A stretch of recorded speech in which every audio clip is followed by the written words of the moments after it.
بسم اللہ الرحمن الرحیم، السلام علیکم۔ امید کرتی ہوں آپ سب خیریت سے ہوں گے۔ ناول خوابوں کی پری کس نمبر 7 کمرے میں آتی ہی اس نے اپنا ضبط کھو دیا۔ سب سے پہلے ڈریسنگ ٹیبل پر رکھے برانڈڈ پرفیوم کو ہاتھ مار کر گرا دیا۔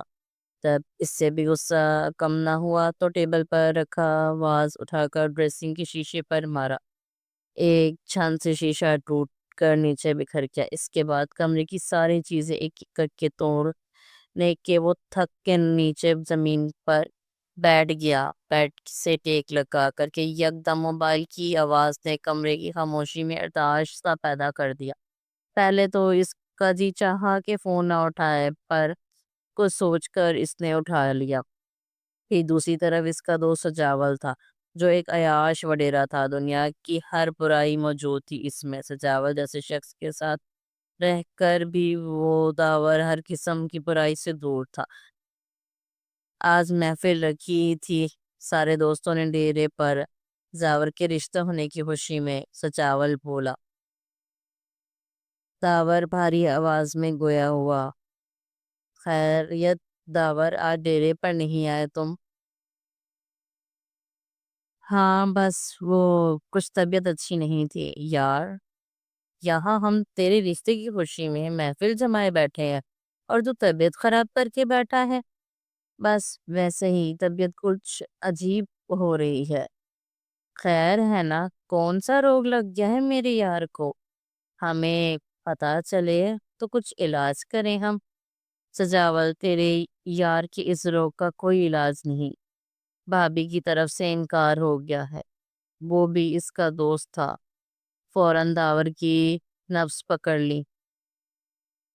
پریشان کیوں ہو رہا ہے؟ بول تو ڈھیر لگا دوں گا تیرے قدموں میں ایسی 1000 لڑکیوں کا۔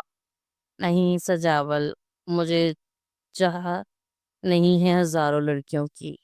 سمجھ گیا، عشق کا روگ لگ بیٹھا ہے میرے یار کو۔ یہ عشق کا نشہ تو جام خاص ہی سے اترے گا۔ وہ داور کے بکھرے لہجے سے اندازہ لگاتا ہوا بولا۔ سجاول، اس سے نشہ اترے گا نہیں، چڑھے گا، وہ منکر ہوا۔ ارے ارے سائیں، جیسے لوہا لوہے کو کاٹتا ہے ایسے ہی نشہ نشے کو کاٹے گا۔ اگر ایسا ہے تو بھیج دے دوا۔ سجاول، آخر کار گھٹنے ٹیک دیے گئے۔ جو حکم سائیں، ابھی بھجواتا ہوں، اعلیٰ اور نیا قسم بھیجوں گا۔ یہ کہہ کر اس نے فون رکھ دیا۔ پھر اس سے فون رکھ کر کچھ دیر ہی گزری تھی کہ دروازہ بجا۔ آ جاؤ، اس نے اجازت دی۔ دروازہ کھلا اور اس کا ملازم خاص اندر آیا۔ کھولو، اس نے اپنی لہو رنگ آنکھیں اسے دکھاتے ہوئے پوچھا۔ سائیں، یہ سجاول سائیں کی طرف سے تحفہ ہے۔ ان کی ہدایت تھی کہ آپ کو ابھی پہنچایا جائے، اس لیے آ گیا، اس نے ڈرتے ڈرتے وضاحت دی۔ اصل میں وہ اس کی سرخ آنکھیں دیکھ کر ڈر گیا، کیونکہ ابھی کسی کو داور کے کمرے میں آنے کی اجازت نہیں تھی۔ ابھی بھی وہ سجاول کے ملازم کے کہنے پر ڈرتے ڈرتے اندر آیا تھا۔ یہ وہ داور تھا جس نے کبھی ملازموں سے غصے میں بات نہیں کی تھی۔ سب ملازمین اپنے جان سے پیارے مالک کی یہ حالت دیکھ کر پریشان تھے۔ کسی کو پتہ تو نہیں چلا؟ داور نے اپنی بھاری آواز میں پوچھا۔ نہیں سائیں، ٹھیک ہے، پتہ چلنا بھی نہیں چاہیے۔ بظاہر لہجہ عام سا تھا، پر انداز بہت کچھ باور کرنے والا تھا۔ جی سائیں، ملازم ہکلاتا ہوا بولا۔ داور کے اشارہ کرنے پر وہ چلا گیا۔ داور نے ہاتھ بڑھا کر پیکٹ اٹھایا، اس میں سے بوتل نکالی اور ڈھکن کھول کر بوتل سیدھا منہ سے لگا لی اور بغیر ذائقے کی پرواہ کیے پی گیا۔ آج پہلی دفعہ اس نے یہ حرام شے منہ سے لگائی تھی۔ بس پھر کیا تھا، اپنا درد کم کرنے کے چکر میں وہ جام پہ جام چڑھاتا مدہوش ہوتا گیا۔ انوار صاحب نے فائز کو فون لگایا۔ وہ 3 بیلوں کے بعد فون اٹھایا گیا۔ بابا سائیں، خیریت ہے؟ آپ نے فون کیا؟ فائز کی پریشان سی آواز سپیکر میں ابھری، کیونکہ انوار صاحب انتہائی ضرورت کے وقت فائز کو فون کرتے تھے۔ تم اسی ٹائم گھر پہنچو، انوار صاحب بولے۔ پر بابا سائیں، اس ٹائم میں تو ہاسپٹل میں ہوں، سب خیریت ہے؟ ہاں تم گھر پہنچو پھر بات ہوتی ہے۔ ٹھیک ہے بابا میں آتا ہوں۔ پھر وہ 40 منٹ کا راستہ 20 منٹ میں طے کر کے گھر پہنچا اور گھر میں داخل ہو کر بھاگتے ہوئے سیڑھیاں چڑھ کر اوپر آیا۔ ماما بابا کہاں ہیں؟ اس نے عائلہ بیگم سے پوچھا۔ اپنے کمرے میں۔ ان کا جواب سن کر انوار صاحب کے کمرے کی طرف آیا اور دستک دے کر اندر داخل ہوا۔ جی بابا بلایا آپ نے؟ ہاں آؤ ادھر بیٹھو۔ پھر انہیں آج ہونے والی ساری بات اس کی کوش گزار کی۔ ان کی ہمت کیسے ہوئی ہمارے گھر میں کھڑے ہو کر ہم ہی کو دھمکی دینے کی؟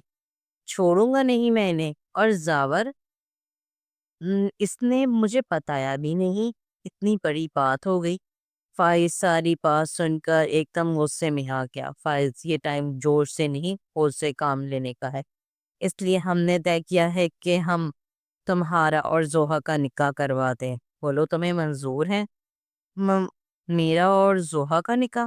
فائز کا سارا غصہ انوار صاحب کی یہ بات سن کر اتر گیا تھا۔ بولو تمہیں منظور ہے یا نہیں، ورنہ ہم مائز سے بات کریں۔